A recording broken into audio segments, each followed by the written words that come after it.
Hello, guys. This is the first time it's ever happened. We actually went live. We attempted to go live for the last like 11 minutes, and I forgot to hit the button. So I feel like it might have been a good dress rehearsal, but I'm already dressed, so that was unfortunate. But I'm going to bring in a new guest here. This might seem familiar to all of us, but new to you. We're going to bring in one of my closest friends, Donnie, here to the show, and we're going to do some spreads and obviously some Draftkings plays and some last minute thought adjustments, and also hit on some Thursday night reflection as that was a good game. So, Donnie, why don't you introduce yourself? Everyone knows Gov and myself, and we'll get right into the games after that. Yep. What's up, guys? I'm Donnie. I, I'm just I love watching football. It's been a great season to start out with. A lot of enjoyable games. I try to catch most of them. I just love talking about it. So that's what I'm doing here. Well, we were talking about how good that game was. Unfortunately, we were also talking about the presentation being very good. We thought Amazon did very well. And then Gov mentioned how they were having some trouble with his corporate bar getting the game. So, like, we were speaking on the good and the bad. So, why don't we do that again? Why don't we speak about some of the good we saw Thursday night from the game and some of the bad, and then go from there? Yeah, it just didn't seem I on watched my end that pregame. it I was. missed. Yeah. Oh no, you're good. Go on. Yeah, I watched the pregame. I missed halftime while getting food and stuff, but from what I saw from pregame, the sideline crew did a decent enough job, and obviously the announcers, they poached some real good ones. So Kirktree did amazing. I am so sick of hearing about how he is just a college guy.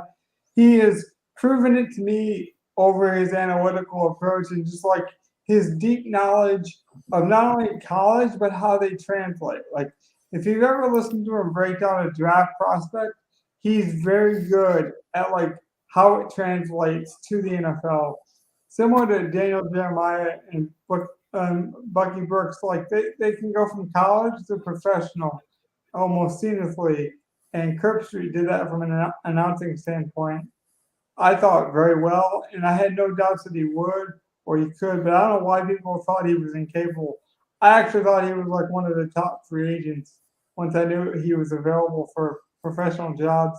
I thought whoever lands this guy is going to do amazing. They're actually Al Michaels is just a treasure to me. So I don't know if everyone else likes it. I don't know if that calming voice, that familiar voice, maybe he's not good anymore to some people, and it's just a familiar voice to me, like that nostalgic effect. But I thought from a presentation standpoint, it went off without a hitch. I really did. And I think it was the first time ever we've had exclusively, or as exclusive as we've ever had, a game that only is streamed. Maybe the Yahoo streams over in London, but they were at like 9 in the morning and nobody was watching those anyways. Well, why don't you speak really quickly on the bad experience, Gov, just so we're transparent. What happened that was bad? Because I don't think we have a lot of business owners in that realm that would understand it from that perspective. And I do want to kind of give both angles of the story. What happened to you? Well, I mean, I just went to a bar to watch it, and it wasn't like it's a big bar, like it's a pool hall, but like they usually have the games and they usually pay for like NFL tickets, so they have all the games on Sunday. So they figured they would just have the game normally doing that, and they did, but they didn't get like a memo of what channel it was supposed to be on. So for the first half, I didn't even get to watch at the bar because they couldn't figure out which channel to put it on. They had to go around to another bar that had direct ticket that they had the game on and figure out what channel is it on and then come back and put it on our channel. So it just took them a while because it's kind of a remote area in that. So like you're talking like a 10-minute drive to the closest bar. And then you could call back once you get there and find out, be like, okay. But like, right. Apparently they were also like a good 20, 30 minutes at least from like the closest bar that actually had NFL ticket in the area.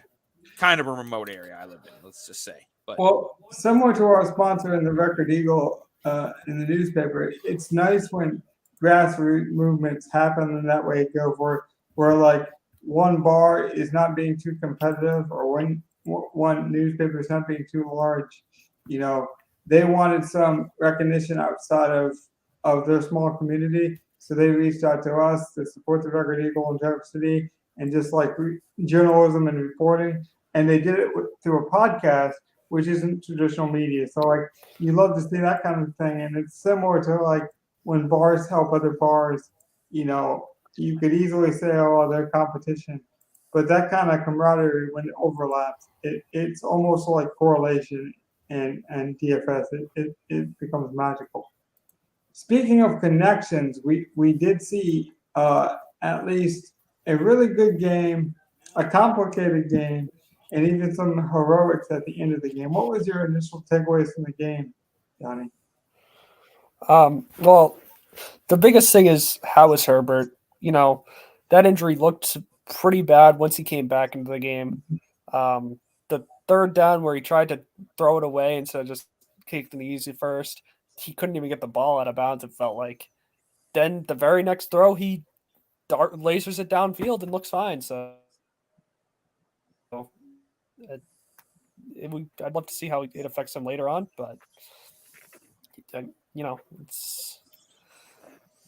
Well, it's live bullets out there, as they say, and maybe it wasn't actually a bullet, but I'm telling you, it was like he was physically shot there for a moment. I mean, his arm didn't look good on. He scrambled on a third down, or he could have scrambled easily for a first down on 3rd and 1, and then just went to rifle the ball, and then just pulled it back like he couldn't throw, and then like not even 30 seconds later threw an absolute like nice 28-yard pass right up the seam, but basically put them within the red zone and then scored a touchdown. So it was pretty magical moment to moment, frame to frame, which I guess is from a television standpoint, like it's the best show on TV when it comes to that kind of theatrics. Gov, what was your takeaways? Oh, I thought both teams played about as well as I thought they could. That was a very good game. Herbert getting hurt at the end definitely changed that because he was driving it. Outside of that amazing pick six for 99 yards, I think the Chargers actually dominated that game and probably should have won. But like that pick and then the injury has really changed the tide of that game, which made it feel more like a playoff game, which I love from these divisional games. And let's not remiss, we also have Keenan Allen who was injured.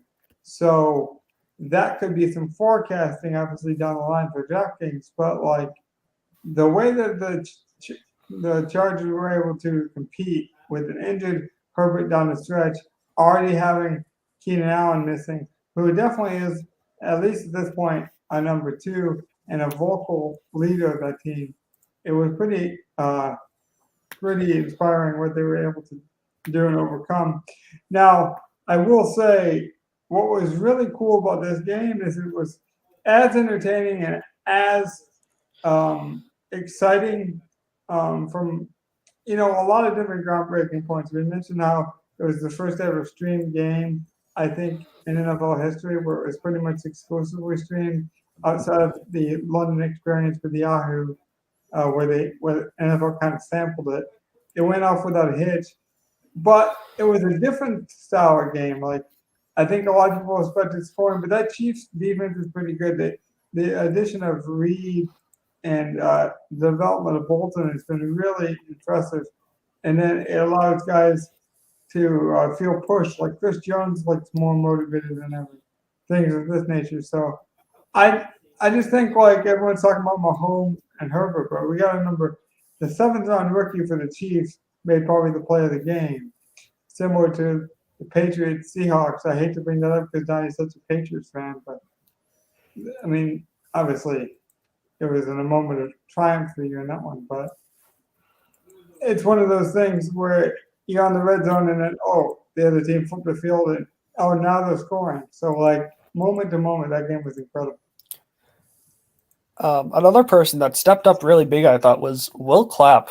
With Lindsey getting hurt early, he held his own. I mean, it obviously Williams stepped up huge. He had that big catch with the pass interference to put him in the goal-to-go situation. That a lot of people stepped up for the Chargers. It was good to see. And obviously, we don't pick offensive linemen in DFS Go, but they do matter a lot. Speaking of linemen and lines in DFS, let's transition over. What we're going to do is we're going to talk about some DK plays at the end here, but what we wanted to do is have some kind of weekly competition, since it's going to be the three of us as kind of the flagship of this Friday night show going forward. We wanted some kind of friendly competition, and maybe we'll find some way to put a nice little wager on it to just up the stakes at some point. But please let's not do a Mountain Dew bet like we do on some of those goofy shows. we can think of something a little bit better. But for now, what we're going to do is before the show, and I forgot to play, I did a randomizer, and so we have a draft order, and we're going to each pick 4 teams of the best spreads and the best plays of the week in terms of the team, and then we're going to break down some of these GPPs and head-to-head plays on Draftkings as well, as we just talk about the overall scope of week 2. So why don't we get started? Gov, you drew the first pick, and then we'll go snake order after that. So it'll go Gov, Donnie, and then myself. And then we'll reverse order. So All right. What's your favorite game of the week? My personal favorite game of the week is Rams versus Falcons. Yeah, I love those offenses. Yeah, I love a lot of things about that game. We're just DFS wise, I'm liking that game a lot too. I just wanted to jump in. We're just betting money lines to keep this nice and simple for the first week that we're doing this. So you can factor in the lines if you want to when you make your decision, but we're just guessing who's going to win money line. I would agree with you. I like that game. Go ahead and elaborate. So I feel like both offenses here are going to be coming in almost underrated because the Rams had a letdown game. So people are going to want to see what they have, but like they really do have a lot if they actually get going. So they are going to be able to put up a lot of points here. Falcons, I think they are underrated. Like Mariota is serviceable as a quarterback. And it showed from the stats I was looking at last week that they actually were using him in runs, and like not like he had to run on a scramble. Like they designed a run play for Mariota, and he ran the ball like 8 times. Like they were actually designing runs for him, and like that's going to help him in the long run because he will be more efficient of a passer that way. And there are okay weapons. Like Drake London is a good rookie. Cordero Patterson is a solid overall utility guy. Kyle Pitts is a beast. So they have weapons. So like I think this could be a sneaky shootout game. And you mentioned it. You mentioned how kind of Stafford underperformed in the Rams. Kyle Pitts saw 7 targets. That was better than some people's number 1 wide receiver. And you got to remember, he was covered pretty well by Lattimore in that game. It'll be interesting to see if Ramsey covers London or Pitts. I would assume he's going to at least spend the majority of his time on Pitts. But Pitts was like a couple inches away on a couple of those catches, but I had him in my DFS lineup, as you guys saw from the review show we did a couple days ago, from breaking something. I mean, only catching 2 passes, but getting 7 targets. There's a lot of possibility to be had. I think Gov is right. This is one of the better games to target in DFS for a multitude of reasons. One, Stafford was a letdown. and everyone was high on him last week. So he could be a good leverage spot for people not wanting to click it, having that, a bias of you burned me last week, I don't want to go back to you. You have a value play and Henderson, who looks to be the lead dog now that Cam Akers is not, available. They were going to use Williams, the rookie, but they put him on the IR, I think today or yesterday. So no one knows if Cam Akers is still hurt, similar to J.K. Dobbins, and they're just easing him in, or if he's in a doghouse of some sort. Scooby-Doo, where are you? We don't know, but we know we have Henderson this week. And at only 5,700, he looks like a huge Draftkings play. The other hybrid, you talked about Mariota being a hybrid with his rushing ability. We saw Cordell Patterson play wide receiver early in his career. He's now transitioned over to running back, played fantastic last year. And everyone was worried about Darrell Williams coming over from the Bears, or Damian Williams, excuse me. And now Williams is out. He only got 2 carries, first 2 carries, and the second one he got injured with, I think, some kind of leg injury. So he's going to miss this game. And the only really viable backup that has any kind of name value is the rookie Tyler Agier. So I think Patterson is going to be at least an option if you wanted to pay down a bit. I wouldn't go there because, like you mentioned, I like London and Pitts better, but I just want to hit on a couple of those. Donnie, what do you think about this game? I would like to see how the Rams offense responds to how they played last week. Van Jefferson still is ruled out. Yes. So that is going to be interesting to see. How is Stafford going to spread the ball around? Are we going to see more of Kupp just getting the ball over and over again? Or are we going to get more of a spread? Finally use your shiny new toy in Allen Robinson? Yes. I think this could be a big game for him to show out, actually. I agree. So much focus is going to be on Kupp. It's just going to happen. So Allen Robinson really needs to show up, get his routes down. Stafford needs to hit on the throws that he missed last week. And that can decide the game, simply. Yeah, I wanted to mention that. I'm a big Allen Robinson fan. He obviously came from my home state, so I've heard a lot about him in high school, and then went to Penn State. Really never had a good quarterback, and then went into the Rams, and then Stafford got hurt. I really think there's a chance that he could out catch Cooper Kupp this year, and people thought it was crazy. Now, if I backed off of that after week 1, what kind of cowboy would I be? Go, you're going to have bad weeks. You're going to have bad moments. We all have to look in the mirror at times. But I will say they ran a lot of concept zones and stuff to come out of the injury. The Falcons run a lot of man, and statistically, Allen Robinson has done very well against man. At only 5,100, he is my sneaky play of the week, and he's probably not that sneaky. It's probably a snake pit at this point. People probably know all about it, and there's plenty of snakes there, so he's not sneaky or slithery. But I want all the Allen Robinson, even if he was 20% on. I just think we're in for a blow-up week eventually. Tyler Higbee at 4,200 is also too cheap in this game. But without Travis Kelce, who we spoke about that game earlier, I think a lot of people are going to be looking at lower level, high production targeted tight ends. And Higbee saw 11. Pitts is well over 1,000 more than him and saw 7. Higbee saw 11. If you think that production is going to stay steady, he would be a good play as well. Any other Draftkings plays as we kind of boomerang back to you, Gov, before we go into the next selection? No, I think we went over most of the good ones from that game. Yeah. Love Allen Robinson. Dude, I'm playing Allen Robinson almost everywhere. Even on FanDuel, I have a few entries because of some tickets I was able to get off of a free contest. So I was able to turn some free tickets into some FD dollars. So even where wide receivers aren't as enticing on FanDuel, I can't get off of this game and off of the Allen Robinson potential. Because sometimes it's like that zone. It's like zone defense in basketball.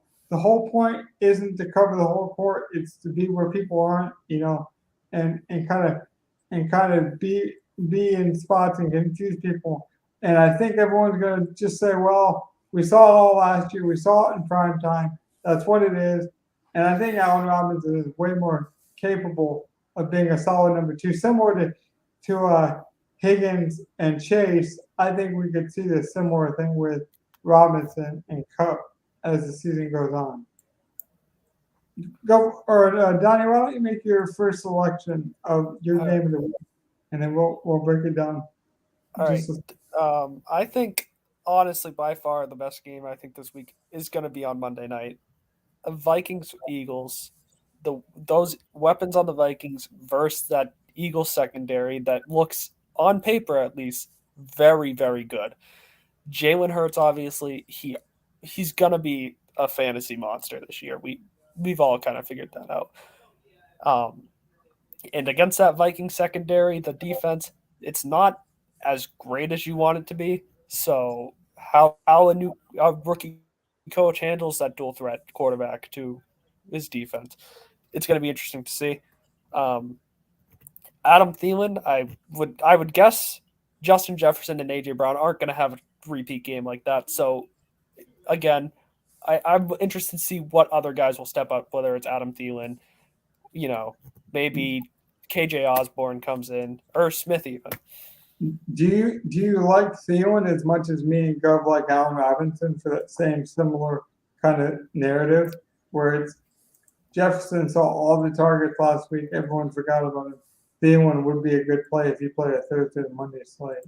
I would say not as much because, we've all seen Thielen can be a dominant number 1. Not many people believe in Allen Robinson as much as you think, which is crazy to me because he's always given production with not the best quarterback play, not for the not best teams.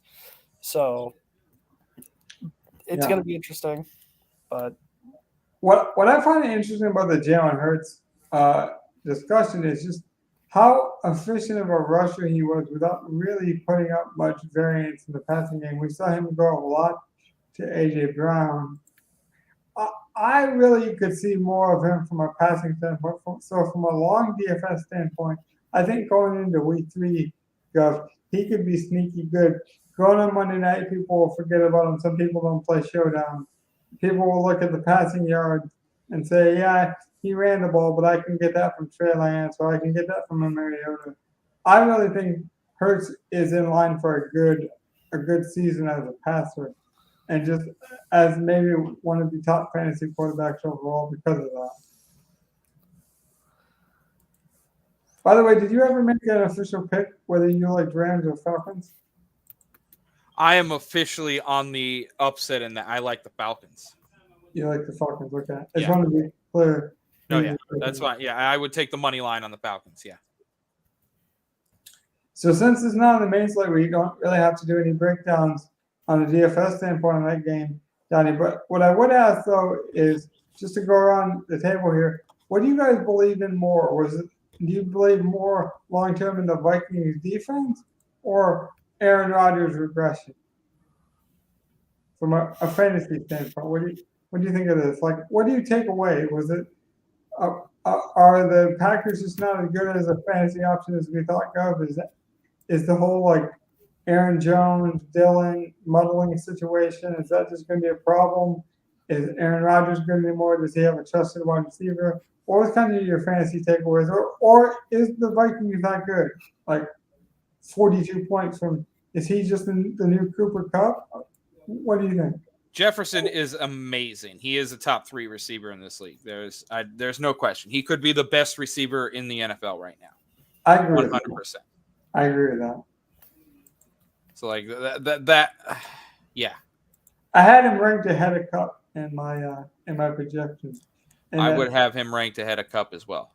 It's Chase is close, but I would have him ahead of Chase as well. Yeah, I ended up taking McCaffrey. He's number 1 in that celebrity league, which is sponsored through this podcast, by the way. Again, as I mentioned, through the Record Eagle. So we will be breaking that down. I thought week 3, week 4 might be a good week to do that. So I kind of want to get some games under our belt so we can get a good projection of that season before we get into that. So for now, we'll just do a few of these drafts, but I will keep you guys updated. Donnie, what was your impressions though? And the Vikings Packers. Are the Packers the problem? Are the Vikings that good? Was it first coach jitters? And in the best way, was he like juking and jiving, that kind of jitters? Or like beginner's luck? Like what do you kind of accustom that game to? I really think it mostly falls on the Packers. The Vikings, obviously, I think they have a good energy in the locker room right now with the new coach. They're feeling good about themselves. But I can't get past the Packers. Like, something doesn't feel right about them this year. And I know it's space to say the receivers, but it really comes down to that. How healthy is Bakhtiari going to be this season? We don't really know the answer to that either. And the defense can only get you so far. I mean, Kirk Cousins, he kind of did what he wanted to. With Justin Jefferson, obviously, is a big part of that, but Kirk had a really good game. And just to bring this out of nowhere, it is prime time. So which narrative are we going to lean into more that after this game? Is it going to be, oh, Kirk can't win in prime time? Jalen Hurts is not as good a passer as everyone thought. That's going to be a big thing next week for the big shows. But maybe you just put your earmuffs on and you pay attention to projections and analytics. And that, to my point, Gov, that's where I think DFS has really grown smarter than the mainstream. Is we kind of know how to filter noise out a lot better. Like gamblers and DFS players, I feel like at this point, as the games evolve, have really figured out how to filter out noise. I don't know if I mentioned it, but last week we had a beginner who listened to all of our concept shows in the off season, Gov, and he was saying how he hasn't done a full dive into DFS, but he loved our like picks and our breakdowns, and it got him thinking about football in a different way. And that's where I think like people even like Donnie who don't play DFS can appreciate our takes because work recognizes work. You know, like hard work recognizes hard work. I don't got to do the same hard work as you, but if we're all putting in the time and we're enjoying what we're doing, then it really is a passion project. Speaking of passion projects, I can't believe you guys left me this game on the board. And by the way, I don't know if you ever made your pick. I'm bad at this. My pick is the Eagles in a close game. I feel like it's going to be a wonderful, low scoring, honestly, is what I'm imagining. And here's you why. would be very much against. Well, honestly, it could go that way. The more I'm looking at it, yeah, it could because it started 47.5. It has been bet up to 50.5.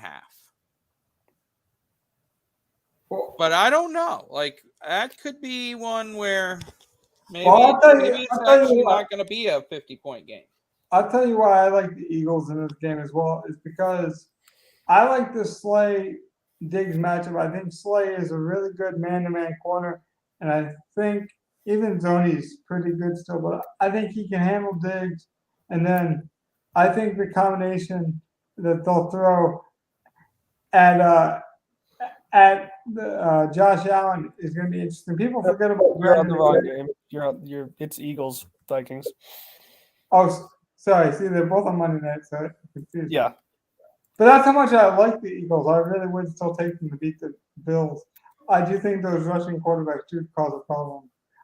I agree. Speaking of that and slowing down pass rushers, because I did mess it up with the Bills, and they had a great pass rush as well, and so did the Vikings. I just think when you have a rushing quarterback like that, you can't just tee off. And they were teeing off on Rodgers because, I mean, as good as Rodgers is, he just doesn't rush like that anymore. And, you know, Slay is going to be matched up on Jefferson. So I think you mentioned it. And with Thielen's got to win his matchups, you know. And, you know, I might have got the teams wrong, but there is a Cook playing in that game, if I'm not mistaken. So it's not his brother who fumbled, but it's more the good Delvin Cook. Delvin Cook's got to show up and be the Delvin Cook we remember. but I wouldn't count the Vikings out. But I would agree with you on the Eagles. The game I'm going to select though for game of the week, and we can get back to fantasy because this one's on the slate, is Arizona and the Raiders. I love this game from a scoring perspective, Gov. I think this game's going to go nuclear. I think the Raiders are going to show that they are a really good team, that they probably are, in my opinion, the third best team, not Denver in this division. I don't even think it's that close. I think Denver finishes in fourth and a distance fourth. I really like everything about this Raiders team. You got the camaraderie with Carr and Adams, which Adams saw historic on a game on a night where Jefferson should have just stolen the show and been the talk of the town. Adams said, "Hold my beer. I can do this with any quarterback.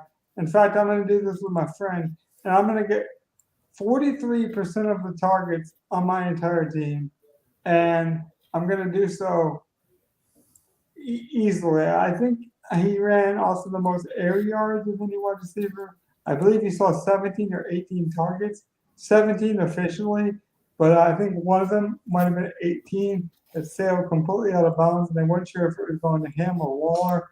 He also saw a touchdown. He scored a long touchdown of 41 yards for the people that thought he couldn't run anymore.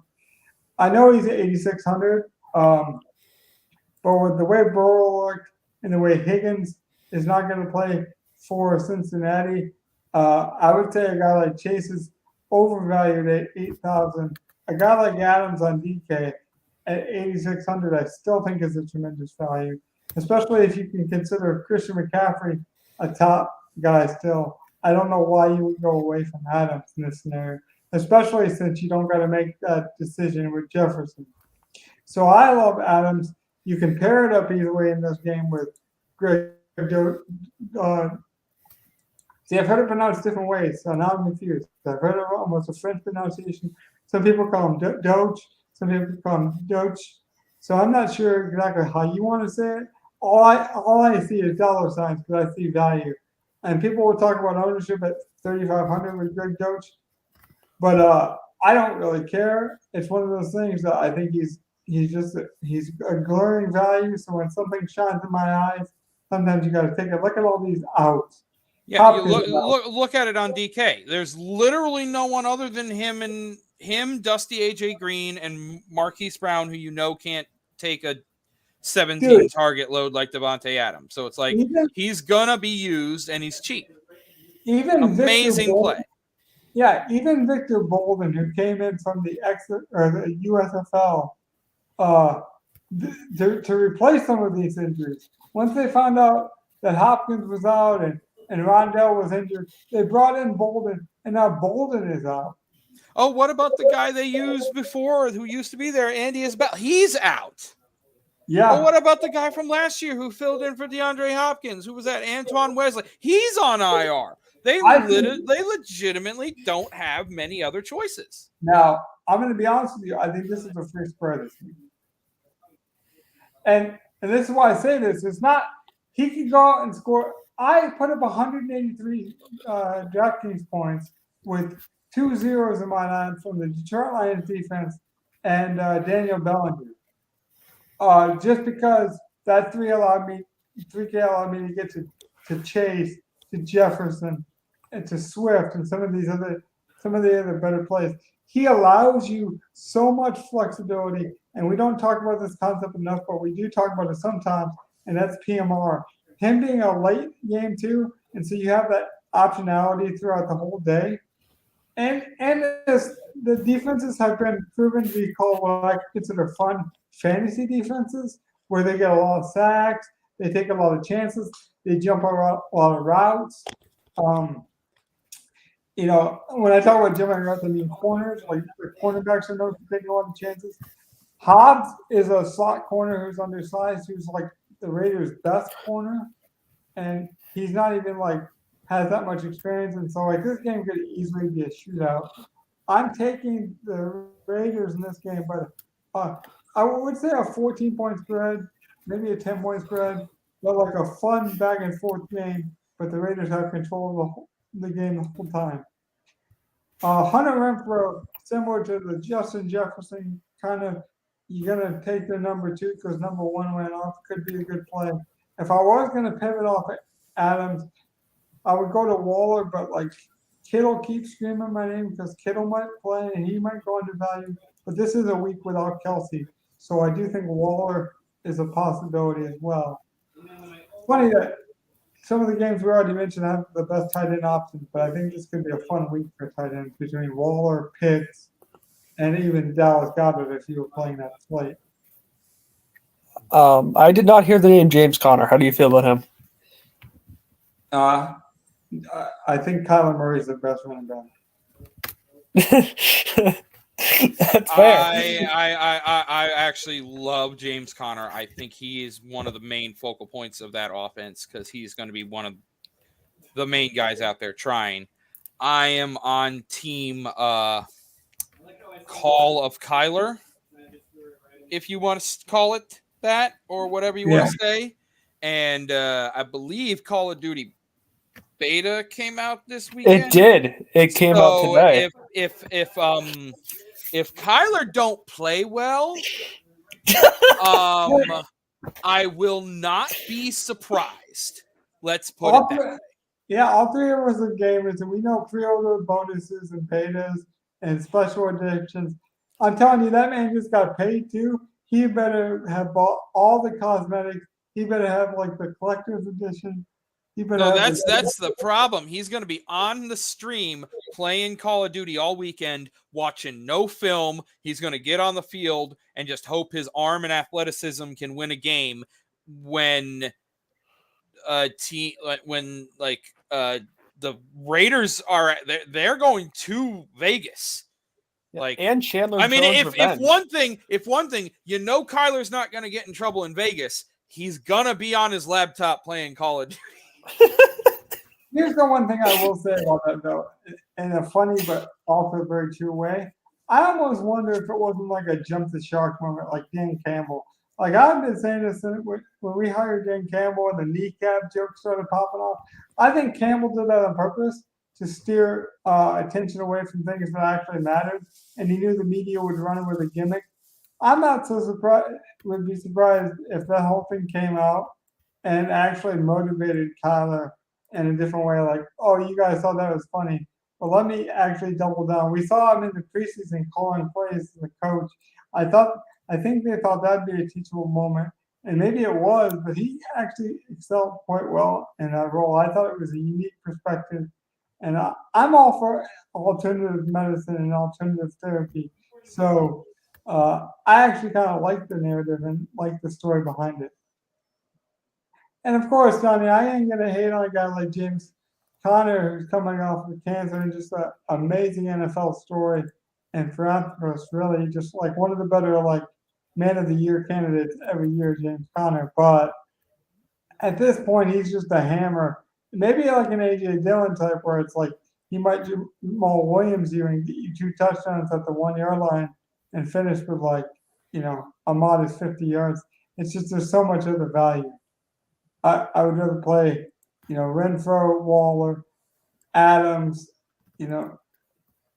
Who would you rather pay up for Murray though in most of your builds or down for Carr? Because I think Murray gives you less ownership. So from a contrarian standpoint, it might be an interesting concept. I know you like questions like that. That's a good flip the script kind of build too.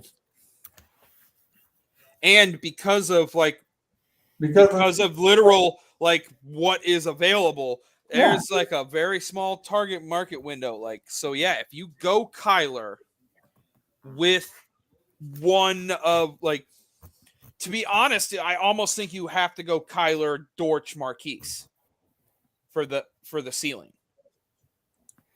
You could go Ertz, but I feel like there's more ceiling or there's either higher ceiling plays than Ertz in the upper range, or there's better value than Ertz in the lower range at tight end. So I feel like Marquise and Dortch are But then again, I like stacking an entire offense personally. So I could do Kyler, Connor, Dortch. And then you could bring it back with a Waller or an Adams or something on the other side. But even if you do Greg Dortch and Marquise and Kyler, you still have 4,800 left. And then 4,800 per, and you're still going to get a defense, which is going to make that better because defenses are cheap. Right. And I like the cheap defenses this week. There's 2 or 3 I'm looking at right now. Yeah, so you plug in one route and you get up to 5,500. It's definitely possible. Yes, it's entirely possible to build an easily and a good lineup in this. Say you plug in one of your other game that you like, and Higbee, and he's 4,200. You know. And I love on the other side of that can put in Cordero Patterson at running back. Okay. Or even in the flex, or even a late game, put it in the flex. Right. And now you're still at 5,900. So you obviously we can't finish the lineup on DK that's against terms of service, and I wouldn't want to do that. But that's a late game core. You get an idea. Two amazing games in the late game with all great plays from it that you could stack that is not going to be a highly owned stack. No, because people will go with Carr over Murray. Yeah, you're going to have Carr and you're going to have Waller or Renfro instead of Higbee and Brown. And like if you go the Rams and the Atlanta in that, people are going to try to jam in Cooper Kupp. Yep. And that's where Allen Robinson we mentioned before. Allen Robinson to me is one of the best plays on the slate besides Greg Dortch. We'll hit on that at the end of the show here as we keep going. But I want to get through my next selection, and I think the Saints Tampa Bay game is fantastic, and I actually think it's fantastic because of all this late breaking injury news, whether they play or not go. It's just great for fantasy. You got Mike Evans questionable, Leonard Fournette's questionable, Chris Godwin's ruled out. So all those guys, we see it when guys even get the Q tags late in slates. They go under on. Michael Thomas came back and had a fantastic week 1. And by the way, I got to mention, talking about kneecap killers and Dan Campbell and people coming back.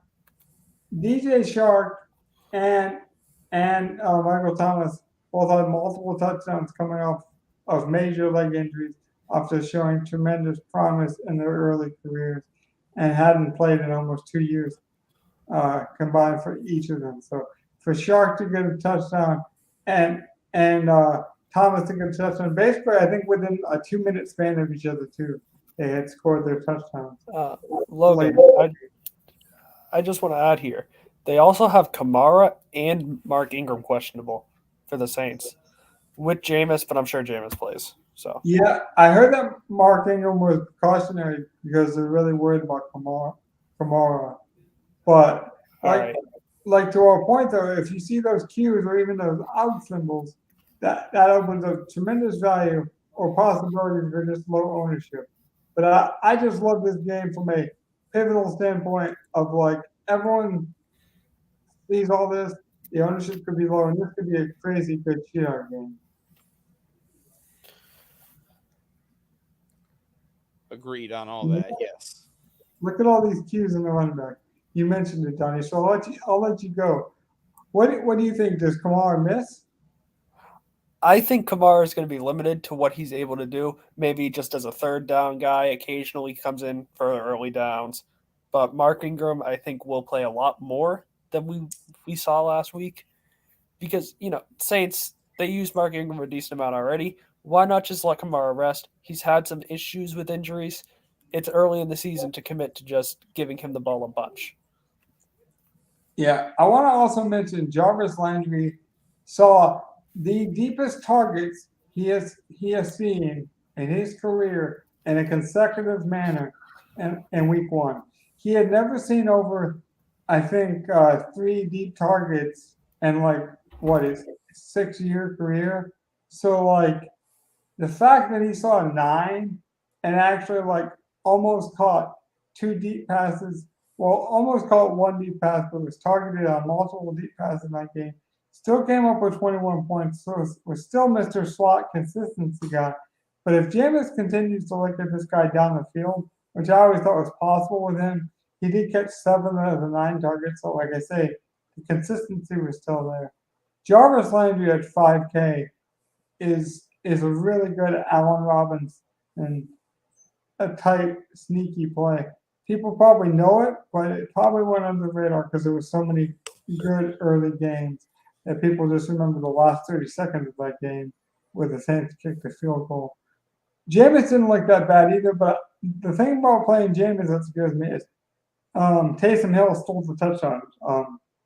Very, very effective Tim Tebow-like offense ran there with some jet sweeps, some kind of funky motions. So I wouldn't play Jameis, but I would play some Tom Brady if you wanted to get sneaky with the stack here.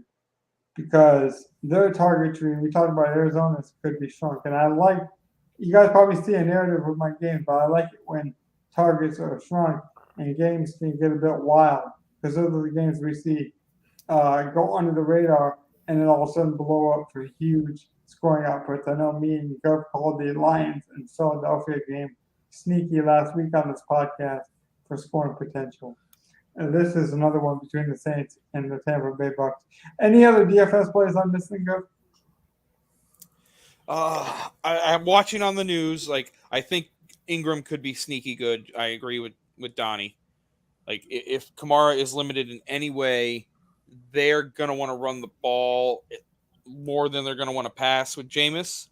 Although Michael Thomas, like you said, great play, in my opinion. Very solid wide receiver. If he keeps playing the way he is supposed to, he is underpriced.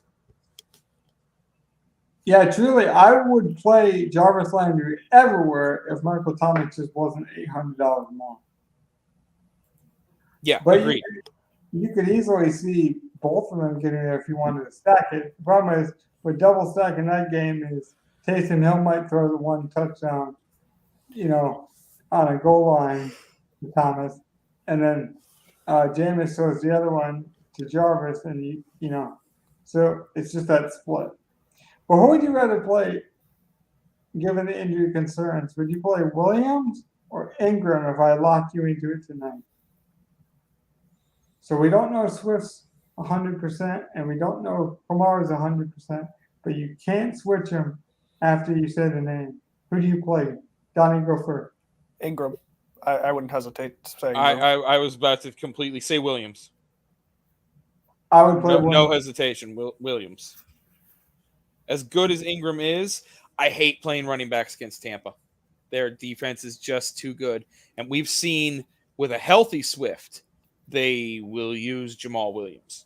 So with a limited Swift, they will definitely use Jamal Williams. By the way, talking about cheap defenses and one more hit of fantasy on this game, I like the Saints defense in this game because Tampa Bay just lost another offensive lineman today. Injuries. Their tackle will miss the game.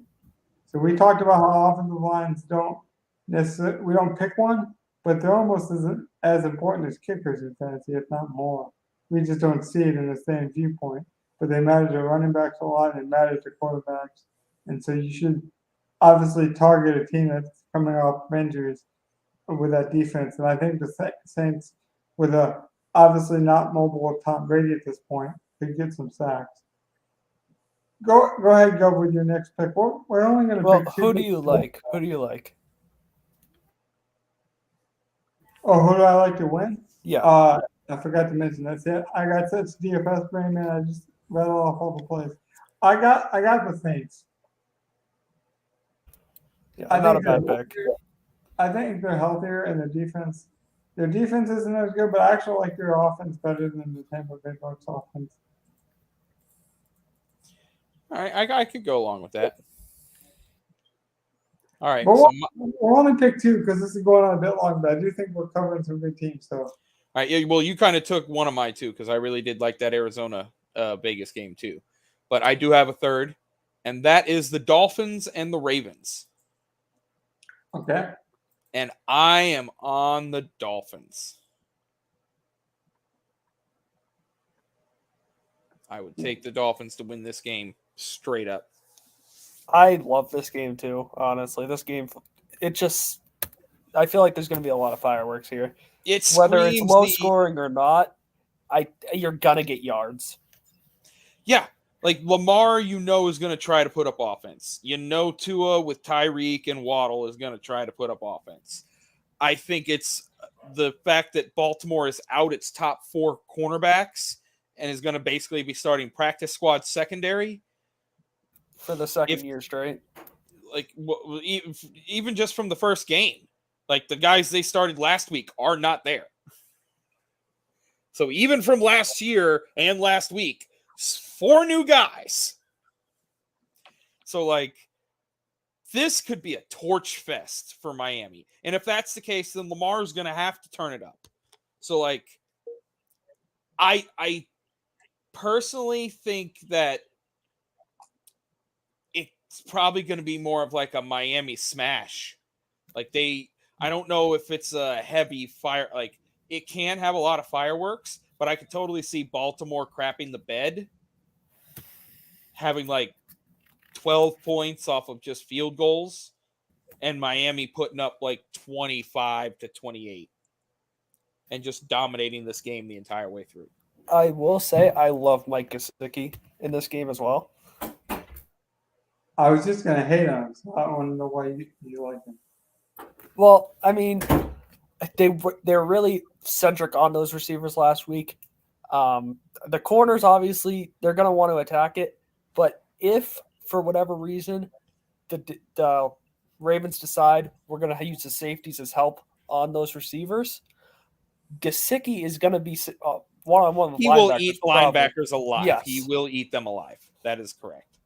I totally I'm in. Like I'm wanting to stack Tua in fantasy, and Gesicki is going to be one of my main targets because I think most people stacking Tua are going to go Tua Hill Waddle. So yes. Just doing Tua Hill Gesicki or Tua Waddle Gesicki already gives me the DF. That's just different enough where I got a great low owned stack.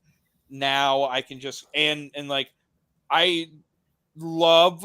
The only problem with that is, or like Gesicki's actually going to make it a really good low owned stack because the basic bring back to your Miami stack is going to be a Mark Andrews. Yeah. No, like that's going to be the main Baltimore guy people are going to want to put on the other side of a Miami stack is going to be Andrews, which is going to feed you even more into Tua Waddle Hill double stack, bring it back with Mark Andrews. So just doing Tua Hill Gesicki and then bringing it back with a Dobbins or a Bateman or something like that, Duvernay, who was the king last week. Like doing something like that immediately gives you a different stack. Now you can play a really good optimal lineup with the rest of that. J.K. Dobbins is projected to come back. Even if you didn't play him in DFS, that's a welcome sign for your DFS lineups. If you have a Jackson, if you go and stack this game in any way.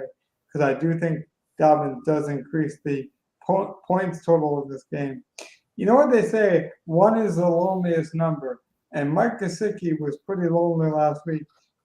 He saw first game of the season, game 1, 1 reception, 1 target, 1 yard. For the longest yard gain is 1. So 1 was the loneliest number. He was a man on an island. Hopefully he's sipping my ties and enjoying himself this week, and he's had some time alone, and he's ready to come back and play some football because it looks like you guys want to play him at 4,300, and I'm not there. I much prefer a guy who I think has a similar profile but is more athletic, and his quarterback needs him more, and Evan Ingram, so I'd rather pay down. I'd rather eat the chalk on Higbee. I get that, you're right. People won't want to go there, especially the box score chasers. We'll see that 1 is the loneliest number, and they'll puke. and they'll have to do double takes. But I don't see it. I think he's in for a historic low this season. It may very well happen. Like, I'll admit, I'm doing a lot of the two doubles with Waddle and Hill, and then or Waddle and like Edmonds, the running back, or like Hill and Edmonds, the running back, and then bringing it back with Andrews because I like Andrews is one of my favorite tight ends on the slate. But I love this game in every aspect. I like the money line. I'd bet the under. I'd bet the because I believe the under right now is like 44.5, something around there. I'd still take the under on that until it gets to like 42. The headlines of this game, I'll get this headline and we'll get Donnie's pick and then we'll transition to the next one. Do you guys buy the narrative, the media narrative? Because we talked about not wanting to. Basically, this whole thing was how can we pick games that we like for multiple reasons that aren't like mainstream? That was me and Donnie's big talking point this week. So I also want to kind of incorporate some mainstream talk and then kind of either agree with it or disagree with it. And then like obviously have a deeper conversation. But you hear a lot of pundits talk about how Lamar is not running because of his contract, which might be true. But guys, he played the Jets. They didn't need to rush, so he didn't run. Maybe he was just protecting himself because, they play 16 other games. Or, the equivalent, I guess, for the bye week. But still, maybe that's why. Do you guys buy the narrative that the reason he didn't run was a kind of F you to the Ravens for not paying him? No way. I think that's complete BS. I mean, they had control of the game the whole way through. They were Okay, just so since you agree with me that I don't have the same take, Donnie, is why would the media come up with that narrative then? Like, what does that serve? it clicks. That's really They need it. a It's all story. about clicks Yeah, for them. they need a story. Yeah.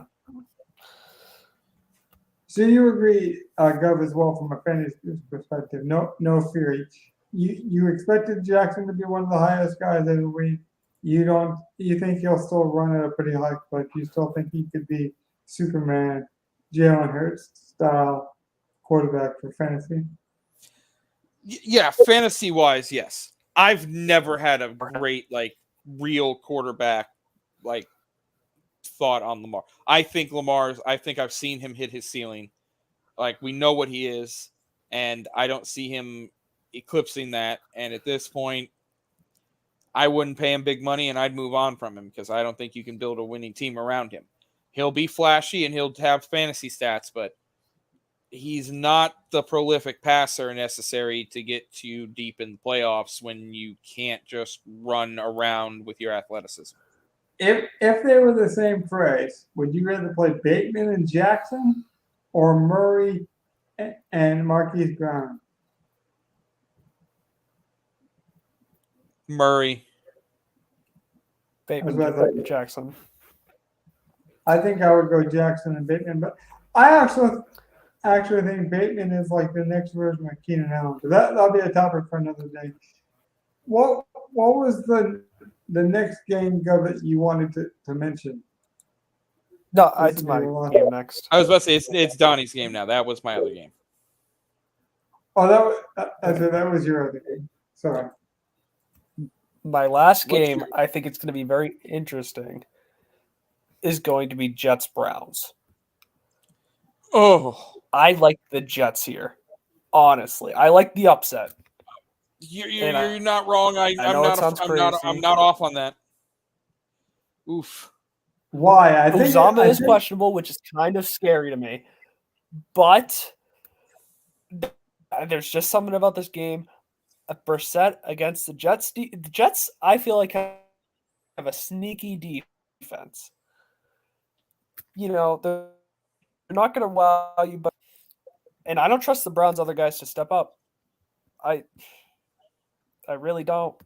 Flacco, I know it's not a flashy thing, but he's going to get the job done. He's going to keep the mistakes low, I feel like. And I like the Jets here. They have more versatile defensive ends than anybody in the entire league. I think they have a top 5 rushing defense this year. And to the Jets' point, CJ Mobley goes. It's Mosley, isn't it? He's been injured for. Yes, Mosley. Yeah. See, I got too much basketball. I think I'm with the Cavaliers. But Mosley has been injured, but he is still instinctually one of the better linebackers when healthy, I do believe. I really like the Saleh addition. I like that Saleh got pissed. I like that they're showing some emotion. Both teams have injured quarterbacks, so it's interesting. But I actually think we see White in this game, and they relieve Joe Flacco as timely as they can. And once we start to see White, I think that might open up Brees Hall. That's going to open up a guy like Corey Davis, who I've always been high on, but I mean, the Western Michigan bias might be part of it. But I do think the Jets have a top 5 rushing defense. The defensive ends are pretty good, and they contain very well. Any other DFS takes, Josh?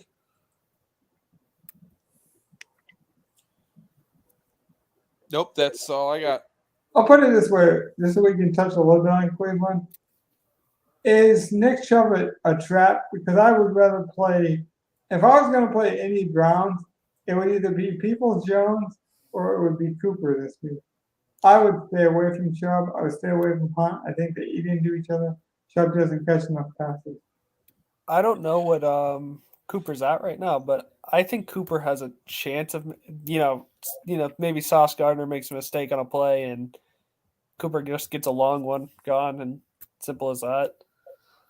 Dude, I would not underestimate Chubb. He is one of the few running backs who can just totally, if he breaks a long one, he's not just going to sometimes when a guy breaks a long one, now the coaching staff is like, okay, we're going to committee this the rest of the time because we're probably up in this. So let's run the ball good. Chubb's one of the few guys who he's going to get, if he breaks a big one early, he's still getting 20 plus carries. Now, I'll agree. He doesn't get a lot of targets. Kareem Hunt's going to come in and be his spell, and they're going to use him effectively and efficiently. We saw last week, he got the 2 touchdowns where Chubb still put up 140 yards on the ground, which is ridiculous. But it is crazy.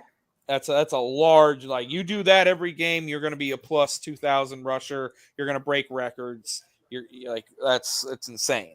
So that's a lot. But he got you just like you said, he got 2 of his touchdowns vultured. Is that going to happen every week? It's got a possibility of happening most weeks. But I still love Chubb in that game. In a game that they should control and be up, and there's going to be carries. I love Chubb this week. Yeah. But Peoples-Jones is intriguing. He got a lot of targets last week. He saw 11 targets. I was just going to mention, I brought up where you were talking David and Joker, whoever thought was going to get those kind of targets over the middle. He saw 1 target similar to Gesicki. It was actually Peoples-Jones who had 11 that kind of stole the show. So I want people to be aware of that Peoples-Jones was the main guy over the middle. He was the guy hitting the main streets. He caught 6 of them. It wasn't like he just saw a bunch of empty targets. How much targets did Cooper get last week? He saw 6. He saw almost half of Peoples-Jones.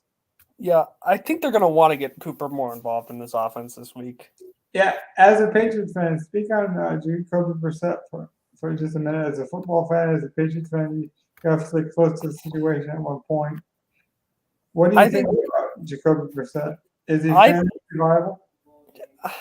I like Brissett to, I think he can get you a couple 5 wins if he plays the whole season, but he's not gonna really do much, especially with how the receiving core is. I feel like he needs a little bit more than Peoples-Jones, Cooper. One of them goes down, it's not looking good for him. I like his athletic ability. He's not the most athletic guy, but He can move around a bit. He's a big guy.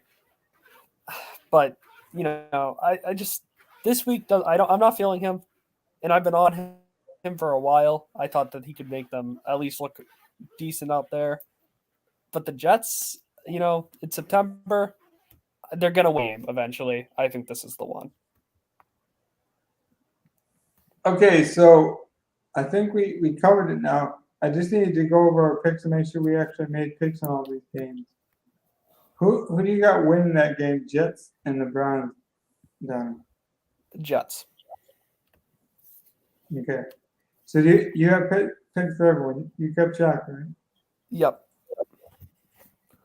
We ended with you took the Raiders and the Saints. I took Eagles and Jets. And we had a Falcons and Dolphins as well. That is the picks. Yep. Okay. That's a survivor pool right there. Yeah.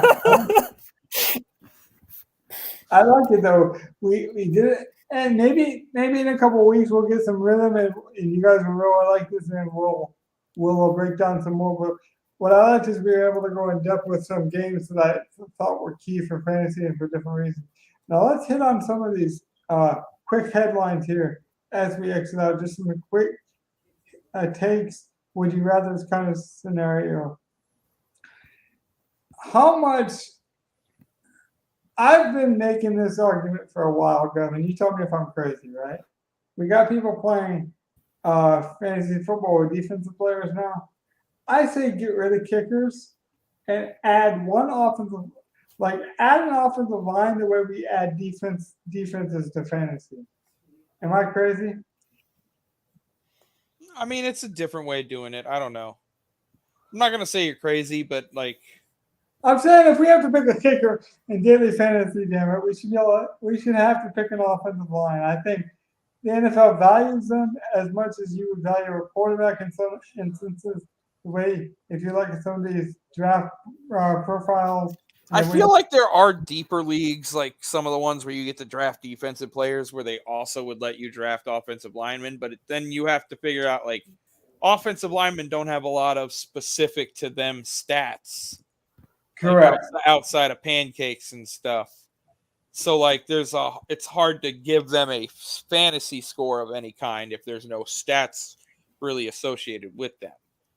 Well, unless you're saying an offensive line is a team and it goes off of something to gain points would be how much yards you're blocking for using that I can't think of the Amazon you'd have to stat use thing. some kind of metric like that. But it's not even as straightforward as defenses where you could give them points for fumbles or interceptions, or even if you wanted to give them fractional points for tackles, there's a tackle happening in every play. Any offensive play that doesn't end in a score could end in a half a point for the defense or something, or for a specific defensive player or something like that. I'm all for tactical changes to make things more valuable, and I think it would make stacks more interesting. It would make quarterback correlation more interesting. Because you see a defense stack with a running back, you might actually see that more with an offense. Donnie, you haven't looked at the slate, and a couple weeks ago, if you guys haven't, like and subscribe as always, but always go back and watch some of these build shows that me and Gov did in the off season, or watch the show where I brought my friend Ryan on, similar to Donnie, who doesn't play Draftkings. And we kind of talked him through the process of how to build a lineup. What I thought might be interesting this week is, some fantasy because you obviously play in home leagues and football. What are some underrated guys that you think are underrated this week that could put up big fantasy performances? And I'll see if DraftKings has them underpriced like you think, or you're actually more under than DraftKings. I'm curious to see whether your values align with DraftKings values. Who would you say is a really good play that DraftKings thinks is a really good play in terms of value? Well, I mean, I kind of touched on it a little bit earlier. I really kind of like James Conner coming into that Cardinals-Raiders game. But other than that, I mean, I'm not loving that many people. I'd like to see, someone outside of Terry McLaurin on the Commanders. I feel like someone's going to step up there a little bit, but there's no one really popping out off the top of my head for me this week as a random guy who's going to boom or bust type thing. Well, we did see Jalen Dorton, sorry, not Dorton, Dotson, Jalen Dotson pop off for the Commanders, as well as Curtis Samuel. I wasn't sure which name I was going to get out there first, so that's why I mispronounced that one. But he did have 18 points. Terry McLaurin only saw, I believe, 4 targets in that game. The rookie saw 5 in his first game. But if that narrative was to flip with the Lions, it would be interesting. I do think the Lions have one of the better secondaries. We did see the emergence of Amare, and then Jeff Okudah actually came back to show some promise as a top 10 pick. He really did break up some nice passes in the preseason. So I wouldn't target that game, but if you wanted to get sneaky, I do think Terry McLaurin F1 could actually get at least more targets in week 1. I know the DFS play for the Commanders this week is Gibson, but good news, by the way, I want to report before we close up shop. Robinson is practicing for the Commanders on the sideline after being shot a couple of weeks ago. So the kid had a tremendous recovery and is already on the sideline practicing with some of the running backs coaches and some of their positional coaches. So great news on that regard. Any good storylines? I mentioned Michael Thomas and DJ Shark's knee injury comeback. Any good stories, any takeaways, any overreactions, or any last minute thoughts into week 1 that we can use for week 2? Anything for week 2 that you want to arm the people with? We've been really teaching these kids how to fish. There's been a lot of comments about people didn't think about DFS in this way, and we've kind of opened it up for them in a transparent way. So any other tips? Okay, so yeah, a couple quick rundowns for DFS for the week that I've been thinking about all week. First off, cash game. Love Derek Carr and Trey Lance are probably the cash game quarterbacks. I don't like Lance at all this week, but I don't either. I don't mind playing him in double ups. He's cheap. Barkley's going to be a very popular play, just like he was last week, and he smashed last week. He's probably your main cash game quarterback or running back piece that you need to have, but he'll be chalky as hell. As he should be. All their wide receivers are injured. Which is why I absolutely love playing Christian McCaffrey this week. He's going to be low owned, and no one wants to play him after he had a crap week. And play both. That's not something I really like doing. I don't like playing both running backs in a game. It is very, very rare that both are. Even with guys like McCaffrey, it does happen with those guys, but it's very, very rare. I really don't like doing that. If you want to do that, sure. I'm not going to say you can't. It's going to make you different because there's not going to be hardly anyone with that combination of those two players in a lineup. But I am more willing to just play the McCaffrey to not also play the chalky Barkley. Typically, I would agree with you, but given the lack of want to pass, the Giants have nobody. So if you looked at Barkley as a wide receiver, he'd be a great. Yeah, no Wandale. Tony has a hamstring, so he's questionable. So yeah, Barkley's going to get the majority of the work, and same thing with Carolina. McCaffrey only got, I believe, 14 touches last week. That's egregious. He should be a 20-touch running back. Who has more passing yards, Baker or Daniel Jones in this game? Oof. That's a tough one. That's can I get an over under? let me pull up Underdog real quick. Let's see what they got their stuff set at.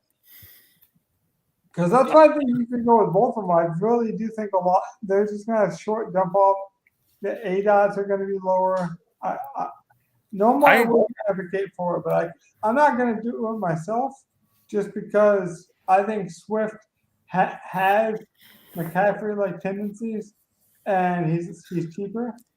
I like Daniel Jones. So I'll say that. So I'll say this: right now on Underdog, the line for Daniel Jones is 209.5 for passing yards. I would take the over there. I would take the over. Baker's is 218.5. I would take the over there too. I agree. I would take the over as well. I think those are both low. I think that the overs. I think we get 250 from Daniel Jones. I was thinking the same thing from Baker. I think any quarterback. I think Baker has a 300-yard ceiling, though, if he can get DJ Moore and McCaffrey going, because we already saw him be able to throw bombs to Robbie Anderson. I'm not even saying this is hyperbole. I think Jamarcus Russell could come back into the league and throw for over 200 yards, given the right offense. Like, he could come in and play for the Cowboys this season at some point for the Dak Prescott injury and throw for over 200 yards. The way it's schemed up, the way we saw officiating in week 1, they definitely want more scoring. I think anytime, Gov mentioned it, anytime you see little props like that, you should definitely hit the over, in my opinion. Not a professional, not trying to give out financial advice. Obviously, just trying to give out fun entertainment. So we should keep things within a fun entertainment realm. But I like the over for almost any capable quarterback, especially ones that like to throw it deep. I think anything under 220, you have to consider the over strongly. Or, 220 is just, I feel like every quarterback's hitting that at least now. Right. Maybe game managers like Joe Flacco and Cooper Rush. But, I mean, we're talking about guys that were, projected in the top 10 in both of the drafts. So. The young rushers sometimes don't. Your Lances, your Fields, they only hit to like 190. But they're also running it 8 times a game. I like that 49ers game to score points. I just don't know where it's coming from. And I think Lance might be a bad cash quarterback this week. How do we feel about Najee Harris? How's his health? We're in week 2. Right. Call me in week 6 when he's taking about 5 to 10 pounds off his calf, because I just think he's a little too heavy. He's coming off an injury. I like his long-term potential, is what I'm trying to say. Like, if I was in a fantasy league, I'd be trying to trade for Najee Harris right now. I'm on the phone trying to make a trade for him, but I'm not playing him in week 1 of DFS. In fact, I hope he sits, because I don't think they need him when he is playing. When you have a defensive coach calling your offense, I don't think you need much offense on the other side. And so if I was them, I would sit with the head and the young kid and Warren and just let Najee take the day off. But we'll see. Here's the last question, go. If Swift and Fournette both sit on Sunday, and we don't find out until an hour before the games, I believe they're both 1 o'clock games. How much does that just flip the slate? I don't think incredibly much. I mean, what do you think, Gov? No, I'm not sure. Like, it does. First impression, I don't think it does that much. Yeah. Okay, I'll ask you another question then. What do you guys think Greg Dose's ownership is going to be? Over, under 25%? Probably over. Who? The Arizona receiver. The secondary receiver for Arizona, basically the only one they have outside of Marquise Brown, Greg Doge, who actually is a third-year player. People think he's a rookie. He's a third-year player, I believe. Yeah. He used to play for the Jets. I believe the Jets drafted him. I mean, I don't know much about him, but you guys are even talking about the value there. I'm assuming over, but obviously I don't do much Draftkings and anything like that. So he's 500 more than the minimum, Donnie, and I believe he had 9 targets in week 1. Yeah, so if he's going to be wide receiver 2, for comparison, most other wide receiver 2s are in the 5K range. So you're getting a near minimum price guy with the work of a guy who's like $2,000 more. Yeah. just insane value. He's a cash game play, if not a cash game lock, and he's going to be one of the most popular cheap plays on the slate. If you wanted to pivot to a couple other cheap guys, it would probably be Peoples-Jones. Noah Brown also saw 11 targets at 3,800 for the Dallas Cowboys and saw most of those targets with Cooper Rush. So they obviously have like a backup narrative going on there and have some, commonality with each other. Noah's been in the league a while, but he's a big target. But outside of that, guys, I'm going to wrap it up here. We have gone a little bit longer because we didn't hit start when I was supposed to. So I want to mention that as well. Wait a minute, we have a couple comments here, so I want to hit on these real quick. The Joker hit us up. He's showing us his fantasy team, so I want to show him some love since he showed us some love.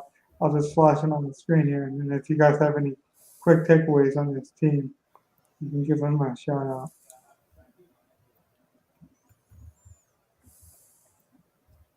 Probably won't do this if we got rich and famous, but since you're showing us some love and you seem to stick with us most of the show, well, shout out your team. Good luck this season. Good luck to everyone. Like and subscribe as always, guys, and have a good night.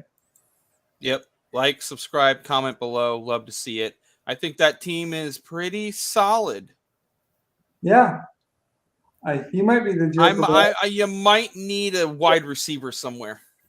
Yeah, at pick 16 too. That's pretty good.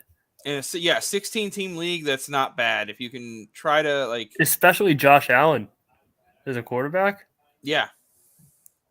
I like Rashad Penny. I really like that play, and I like the Claypool play because I'm not a big believer in George Pickens, but maybe I'll be wrong. I think Chase still has tremendous upside with the Steelers, especially without Ben.